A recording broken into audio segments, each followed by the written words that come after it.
Hello everyone, welcome to Study Right. In this video we will discuss about the strategy for UDC Mains 2022.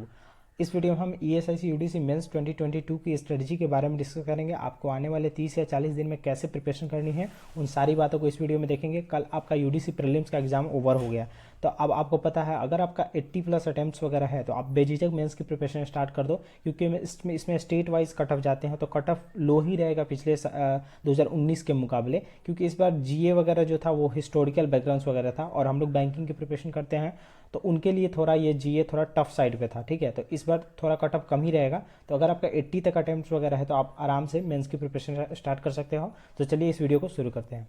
सबसे पहले बात करते हैं कि हमारे पास क्या क्या है एग्जाम में। तो जैसा प्रीलिम्स का था वैसा ही सेम सिलेबस वही है, लेकिन यहाँ पे आपको देखने को मिलेगा लेवल प्लस प्लस रहेगा। ठीक है, सबका लेवल प्लस रहेगा। तो मैथ्स है हमारे पास, रीजनिंग है और इंग्लिश है और जनरल अवेयरनेस, जिसमें आपको अभी जी के हिस्ट्री वगैरह पॉलिटी वगैरह सबसे देखने को क्वेश्चन मिला है। तो हम लोग एक एक करके सब्जेक्ट वाइज डिस्कस करते हैं कि हम लोग को आने वाले 40 दिनों में कैसे प्रिपरेशन करनी है। सबसे पहले हम लोग मैथ्स की बात करते हैं। तो इन माय ओपिनियन मैथ्स आपको क्या करना है, डेली 4 डेटा इंटरप्रिटेशन का सेट बनाना है और देखना आपके एग्जाम में डेफिनेटली कैसलेट DI आपको देखने को मिलेगा।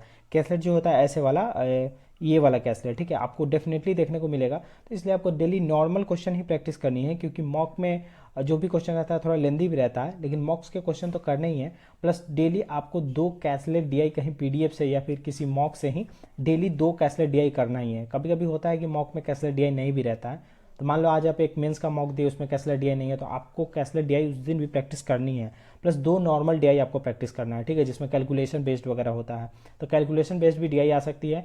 तो 4 DI आपको डेली प्रैक्टिस करनी है, डेली, एक भी दिन बीच नहीं करना है, एक दिन स्किप नहीं करना है। प्लस आप मॉक्स दोगे, जो भी मेंस का मॉक दोगे, तो आपको इन माय ओपिनियन आप डेली एक दिन में एक मॉक दो, उसके बाद उसका एनालिसिस 2 दिन तक करो, उस दिन करो और उसके कल हो गए उसकी एनालिसिस करो, प्लस थर्ड डे फिर से दूसरा मॉक दो। ठीक है, उसके बाद मॉक्स की एनालिसिस करनी है। मैथ सेक्शन में आपको जो DS वगैरह, आपको जो डेटा सफिशिएंसी और Q1 Q2 वगैरह में आता है, उनके सारे क्वेश्चन को सॉल्व करना है, एक भी क्वेश्चन को स्किप नहीं करना है। उससे आपका कॉन्सेप्ट भी क्लियर होगा, प्लस आपको समझ भी आएगा कि कैसे कैसे क्वेश्चन आ सकते हैं। तो आपको DS भी स्किप नहीं करना है, Q1 Q2 भी नहीं स्किप करना है। मैथ्स के सेक्शन के सारे क्वेश्चन को आपको अटेम्प्ट करना है, और जो नहीं बना उसको देखना है कि कैसे सॉल्यूशन है। प्लस आप ग्रुप में भी पूछ सकते हो। प्लस आपको डेली 10 रॉन्ग नंबर सीरीज की प्रैक्टिस करनी है। हो सकता है आपके मॉक में मिसिंग नंबर सीरीज हो, लेकिन हो सकता है आपके एग्जाम में रॉन्ग नंबर सीरीज भी आपके शिफ्ट में देखने को मिले। तो आपको डेली 10 रॉन्ग नंबर सीरीज की प्रैक्टिस करनी है अलग से। मॉक में अगर देख लोगे या फिर अड्डा का जो 15-15 मिनट का आता है उसमें रॉन्ग नंबर क्या है, तो वहाँ से आपको डेली 10 रॉन्ग नंबर सीरीज की प्रैक्टिस करनी है। प्लस अर्थमेटिक जो भी मॉक में, जैसे मैंने आपको बताया कि मॉक में जो भी क्वेश्चन आएगा तो उसी का अर्थमेटिक आपको प्रैक्टिस करना है। अलग से कुछ प्रैक्टिस करने की जरूरत नहीं है, आप अलग से अब हर सब्जेक्ट को अलग अलग से पढ़ना शुरू नहीं करोगे। अर्थमेटिक जो भी मॉक में आया हुआ है उसी का प्रैक्टिस करेंगे। सारा जितना भी क्वेश्चन होगा उस मॉक उस सेट में सारे क्वेश्चन को सॉल्व करेंगे जो भी अर्थमेटिक होगा। तो ये रही बात मैथ्स की। उसके बाद बात करते हैं हम लोग रीजनिंग की स्ट्रेटजी क्या होनी चाहिए। सो रीजनिंग में भी आपको 4 डेली पजल्स बनाने हैं। मॉक्स में रहेगा, उसके अलावा मैं बोल रहा हूँ 4 पजल्स डेली बनाने हैं। आप दूसरे जो सबमिटेड मॉक्स वगैरह है, जो भी आपने अगर पहले मॉक दिया हुआ है उससे आप उठा सकते हैं। फ्लैट और फ्लोर तो आपको डेफिनेटली करना है, क्योंकि ये क्वेश्चन डेफिनेटली आएगा। फ्लैट और फ्लोर बेस्ड हमेशा आता है, आजकल तो प्रीलिम्स में भी आता है, तो मेंस में आने के चांसेस ज़्यादा है। Plus days based, circle based और लाइन बेस्ड, ये चारों में से आपको करना है। ठीक है, 2 DI, ठीक है, 2 पजल्स, और 2 पजल्स आप कर सकते हो मिक्स वाला, कुछ नया पजल भी ट्राई कर सकते हो, लेकिन आप पजल वही ट्राई करो जो कि आप डुएबल हो करने में। मान लो अगर आप प्रैक्टिस किए हो सर्कल वाला, तो एग्जाम में आएगा तो आप सर्कल वाला ही करोगे। नया कुछ इंट्रोड्यूस होगा तो वो आप ऑब्वियस नहीं कर पाओगे, और बहुत लोग नहीं कर पाते हैं। ठीक है, तो हमको वही क्वेश्चन को अपना फोकस अब बेस्ट बनाना है, जो कि मुझे पता है कि हाँ फ्लोर वाला ऐसे बनता है, ये सब, तो उसी को हम लोग देखना है कि कैसे हम किसी पजल को बना सकते हैं। तो वही हम लोग को सीखना होता है कि हम लोग कैसे किसी पजल को फ्रेम करके और कैसे उसका डेटा सेट होगा, वही सीखना रहता है पजल में सिर्फ करना। तो वही हमको करना है कि डेली 4 पजल्स बनाएंगे। प्लस जो हम लोगों ने मेंस का मॉक दिया है रीजनिंग का, उसके रीजनिंग के सेक्शन में जितने भी क्वेश्चंस वगैरह हैं उन सबको पढ़ना है, उन सबको बनाना है। प्लस आपको देखने को मिलेगा कि उसमें भी आता है और भी बहुत सारा वैरायटी आपको देखने को मिलेगा मॉक में इंट्रोड्यूस हुआ है, तो आप ग्रुप में भी पूछ सकते हो। प्लस आप जितना भी उसमें क्वेश्चन है पजल्स वगैरह है, प्लस उसमें आप एक चीज़ देखना, अगर मॉक में कोई आपको अलग से अगर पजल देखने को मिलता है, मान लो कि आपने कभी बनाया नहीं, अजीब टाइप का पजल है कुछ, तो उसको आप स्किप कर सकते हो, क्योंकि आपको एग्जाम में भी वैसा आएगा तो आप कर नहीं पाओगे। तो उसको स्किप ही करो, क्योंकि हर बार देखोगे तो मॉक में नया नया आएगा तो कितना करोगे। पजल आपको यही सब करना है, फ्लैट, फ्लोर, डेज, सर्कल, यही सब पे ज़्यादा फोकस करना है। ठीक है, उसके बाद मॉक्स का एनालिसिस करना है रीजनिंग सेक्शन में। प्लस 2 इनपुट आउटपुट आपको डेली, उस इनपुट आउटपुट बनाओ ना बनाओ लेकिन उसका जो पैटर्न है उसको डिकोड कर लो, एक बार पैटर्न देख लो कि हाँ कैसे क्या पैटर्न चल रहा है, उसको हमको डेली देखना है, 2 इनपुट आउटपुट। उसके बाद कोडिंग डिकोडिंग में भी पैटर्न डिकोड करना है, उसमें भी आप प्रैक्टिस नहीं भी करोगे तो चलेगा, लेकिन आप कोडिंग डिकोडिंग लो, 2 कोडिंग डिकोडिंग लो और दोनों का देखो कि हाँ पैटर्न कैसे चल रहा है, जल्दी से माइंड में आना चाहिए कि हाँ इसका पैटर्न क्या है, दैट्स इट। उसके बाद तो बनाने में समय नहीं लगता है, तो सिर्फ पैटर्न आपको आइडेंटिफाई करना है इनपुट आउटपुट में भी और कोडिंग डिकोडिंग में भी। और ब्लड रिलेशन क्वेश्चन जो भी मॉक में आपको आएगा, मॉक में ब्लड रिलेशन के क्वेश्चन काफ़ी अच्छे होते हैं, सो आपको ब्लड रिलेशन का जितना भी क्वेश्चन हो मॉक में उस सबको प्रैक्टिस करना है, क्योंकि ब्लड रिलेशन से 3 या 2-3 क्वेश्चन डेफिनेटली देखने को मिलते हैं और वो आसान होते हैं, लेकिन ब्लड रिलेशन मॉक में जो भी आएगा उसको स्किप नहीं करना है, उसको सॉल्व करना है। मान लो आप अटेम्प्ट कर रहे हैं मॉक, उस टाइम नहीं बनाओ लेकिन एनालिसिस टाइम जरूर ब्लड रिलेशन के क्वेश्चन को सॉल्व करो। तो ये रही बात रीजनिंग की। अब बात करते हैं इंग्लिश के स्ट्रेटजी की बात करते हैं। तो इंग्लिश 40 दिन में आप क्या कर पाओगे, तो 40 दिन में आप अपना बेस्ट रीडिंग कम्प्रीहेंशन कर पाओगे।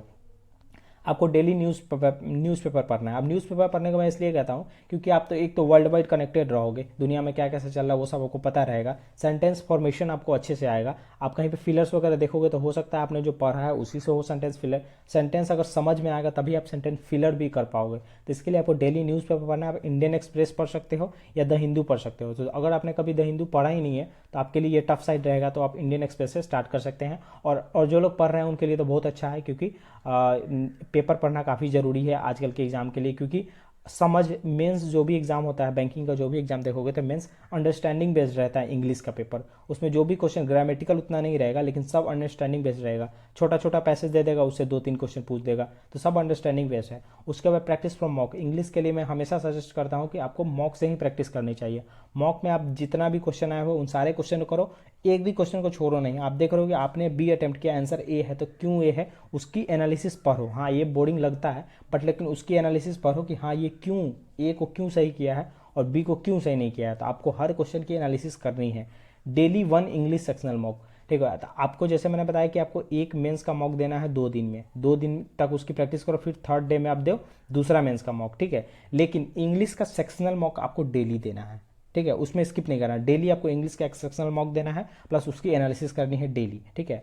और पैराजंबल जो है उसको स्किप नहीं करना है। आप देखोगे तो जो मॉक पे देखोगे तो थोड़ा टफ भी पैराजंबल रहता है जो कि आप नहीं बना पाओगे, कभी कभी नहीं सॉल्व होता है, लेकिन उसकी आपको प्रैक्टिस करनी है, ठीक है। आप देखोगे हाँ देखो आप पेयर बनाओ, 2-2 सेंटेंस का पेयर बनाओ, हाँ इसके बाद ये आ सकता है, तो समझने की कोशिश करो कि क्या कहना चाहता है वो पैराजंबल, क्योंकि पैराजंबल का भी अगर लैंग्वेज सेंटेंस समझ में आ जाएगा तो पैराजंबल भी बन जाएगा। तो उसके लिए फिर द हिंदू या फिर न्यूज़पेपर आपको काम आएगा। तो पैराजंबल आपको स्किप नहीं करना है, डेली पैराजंबल को सॉल्व करना है जो भी मॉक में है। अलग से पैराजंबल नहीं सॉल्व करो, लेकिन मॉक में आपको हमेशा पैराजंबल देखने को मिलेगा, तो उस पैराजंबल को हमेशा मॉक में सब मॉक के बाद एनालिसिस में उसको हर दिन सॉल्व करना है, उसको स्किप नहीं करना है, ठीक है। जैसे कि मैंने आपको बता दी कि पेयर को, सेंटेंस के पेयर को खोजना है, उसके बाद बन जाएगा वो question. All question from mock, mock में जितने भी क्वेश्चन है सारे क्वेश्चन को सॉल्व करना है, एक भी क्वेश्चन को छोड़ना नहीं है। Analysis is very important. English में थोड़ा समय लगेगा, आपको बोरिंग भी लगेगा, लेकिन करो, ये काफ़ी वर्क करेगा। उसके बाद जीए स्ट्रेटजी बात करते हैं, जो कि काफ़ी बच्चों को दिक्कत भी हुआ है इस टाइम, क्योंकि हिस्ट्री वगैरह ज़्यादा पूछ दिया गया है हमेशा, क्योंकि हिस्ट्री वगैरह नहीं पूछा जा रहा था। 2019 में बैंकिंग रिलेटेड टर्म्स वगैरह पूछे गए थे, हिस्ट्री वगैरह क्वेश्चन नहीं था। इस बार थोड़ा एसएससी पैटर्न टाइप क्वेश्चन पूछा गया है। तो इसमें क्या है कि मेरा 21 मार्च से, कल है ना 21 मार्च, 21 मार्च, तो 21 मार्च से मेरा एक 15 मिनट का वीडियो आएगा, जो कि आपको डेली करंट अफेयर्स उसमें रहेगा 10 से 12 मिनट में। 10 से 12 मिनट में आप देखोगे तो डेली करंट अफेयर्स रहेगा, और उसमें टोटल करंट अफेयर्स कराए जाएंगे। आप अफेयर्स क्लाउड स्टडी है कि जो भी है, या फिर न्यूज़पेपर जो कि वो लोग नहीं भी कवर करता है। अभी IBPS PO में जो भी एग्जाम हुआ था तो न्यूज़पेपर से ज़्यादा करंट अफेयर्स किए गए थे। तो न्यूज़पेपर में जो भी क्वेश्चंस वगैरह आए हुए हैं जो कि अफेयर्स क्लाउड वगैरह लोग नहीं कवर करता है, तो उन सबको भी 10 से 12 मिनट में ही मैं कवर करूँगा। प्लस उसके साथ में कुछ स्टैटिक पॉइंट बताता हूँ, तो उसको आपको कॉपी पे नोट डाउन करना है, ठीक है। डेली आप वीडियो देखोगे 10 से 15 मिनट का, उसमें आपको उस जो भी इन्फॉर्मेशन दिया जा रहा है बोल के उसको आपको नोट पे कॉपी पे नोट डाउन करना है। और जो 3 मिनट जो लास्ट के बचेंगे वो प्रीवियस मंथ के मैं करंट अफेयर्स आपको रिवीजन करवाऊंगा, ठीक है। तो 15 मिनट का वीडियो होगा, उसमें आपको प्रीवियस मंथ का करंट अफेयर्स भी रिवीजन होगा, प्लस आज का जो करंट अफेयर्स है वो भी उसमें डिस्कस किया जाएगा। जितने भी इंपॉर्टेंट क्वेश्चन है उससे अलग आपको क्वेश्चन करंट अफेयर्स को देखने को नहीं मिलेगा, ठीक है। प्लस जो यूडीसी का टोटल 8 सेट आ गया हुआ है प्रीलिम्स के लिए, तो उसमें जितना भी क्वेश्चन है, भले उससे 7-8 ही क्वेश्चन आए हैं, ठीक है, लेकिन उससे क्वेश्चन आए हैं। प्लस मैंने जो उसमें एक्सप्लेनेशन बताया उससे क्वेश्चन, कई सारे क्वेश्चन आए हुए हैं, तो आपको उस सेट को जरूर देखना है, क्योंकि मेंस में भी वैसा ही क्वेश्चन आएगा जो भी करंट अफेयर्स के या फिर जीके के क्वेश्चन आएंगे उसी से रिलेटेड, जैसे शेरशाह टॉम्ब वगैरह, तो टॉम्ब के बारे में मैंने बताया तो उसी में से कोई एक टॉम्ब आएगा, ठीक है। तो उसको रिवाइज करना है 8 सेट को, बार बार रिवाइज करो उसको, ठीक है। और कुछ दिन जब एग्जाम के 10-12 दिन पहले, 10 दिन पहले मैं अपलोड करूंगा 5 सेट में अपलोड करूंगा हिस्ट्री का, ठीक है, जिसमें कि आपको एंशियंट और मेडिवल और मॉडर्न देखोगे तो आप मॉडर्न और मेडिवल से ज़्यादा क्वेश्चन आया था, एंशियंट से कुछ क्वेश्चन नहीं आया था। तो मॉडर्न और मेडिवल के जो जो इंपॉर्टेंट क्वेश्चन है, जो जो एसएससी वगैरह या फिर स्टेट पीसीएस एग्जाम वगैरह में जो भी पूछे गए हैं, उस क्वेश्चन को 5 सेट में मैं कवर करूंगा। टोटल 50 क्वेश्चन आएंगे उसके, प्लस उसमें एक क्वेश्चन में कितना सारा एक्सप्लेनेशन होता है उसको मैं उसमें डिस्कस करूंगा। तो 5 सेट एग्जाम के 10 दिन पहले आएंगे हिस्ट्री के रिलेटेड। तो आपको हिस्ट्री के लिए अभी कुछ नहीं पढ़ना है, अभी ज़्यादा आप दिमाग मत लगाओ, क्योंकि हिस्ट्री वगैरह काफ़ी वास्ट सब्जेक्ट है, आप कितना पढ़ोगे उसके लिए। तो मैं 5 सेट लाऊंगा, उसमें आपका टोटल हिस्ट्री का क्वेश्चन कवर हो जाएगा। तो अब हिस्ट्री से जो भी क्वेश्चन आएगा वो आपके लिए बन जाएगा, प्लस जीके वगैरह का तो क्वेश्चन है ही वहाँ पे, स्टैटिक वगैरह, तो उससे आप कंप्लीट कर लोगे, ठीक है। और जैसे कि मैंने बताया कि डेली 15 मिनट का वीडियो आएगा, तो 7 दिन आप वीडियो देखो और 7 डेज बाद जो आपने लिखा है कॉपी पे उसका रिवीजन जरूरी है। अब क्विज दो, बॉट क्विज दो ना दो टेलीग्राम पे, लेकिन रिवीजन इज मोस्ट। रिवीजन हर 7 दिन बाद आपको रिवीजन करना है, संडे के संडे आपने जो पिछले 7 दिनों में पढ़ा है, क्योंकि रिवीजन करोगे तभी याद रहेगा, नहीं तो क्विज वगैरह से कुछ याद नहीं रहेगा। रिवीजन बार बार करना है। और write down the mock static question which you have not studied, ठीक है। तो मान लो कि आपने कोई मॉक दिया मेंस का, उसमें आपने देखा कि अच्छा चलो ये स्टैटिक का क्वेश्चन है या हिस्ट्री का क्वेश्चन है जो मुझे नहीं आता है, मैंने किसी वीडियो में भी नहीं पढ़ा या फिर मुझे मालूम ही नहीं था, और ये इंपॉर्टेंट हो सकता है। तो आप जहाँ पे अपना करंट अफेयर्स वगैरह का नोट बना रहे हो, वहाँ पे भी उस क्वेश्चन को नोट डाउन कर लोगे कि आने वाले एग्जाम में कहीं आ गया तो मेरे लिए वो हेल्पफुल होगा। तो इतना ही आपको करना है, ये चारों सेक्शन का अच्छा स्ट्रेटजी है, इसी स्ट्रेटजी को आप फॉलो करो और डेली एकदम रिगरस होकर कंसिस्टेंटली इस बातों को फॉलो करोगे तो आपको डेफिनेटली एग्जाम में फायदा होगा।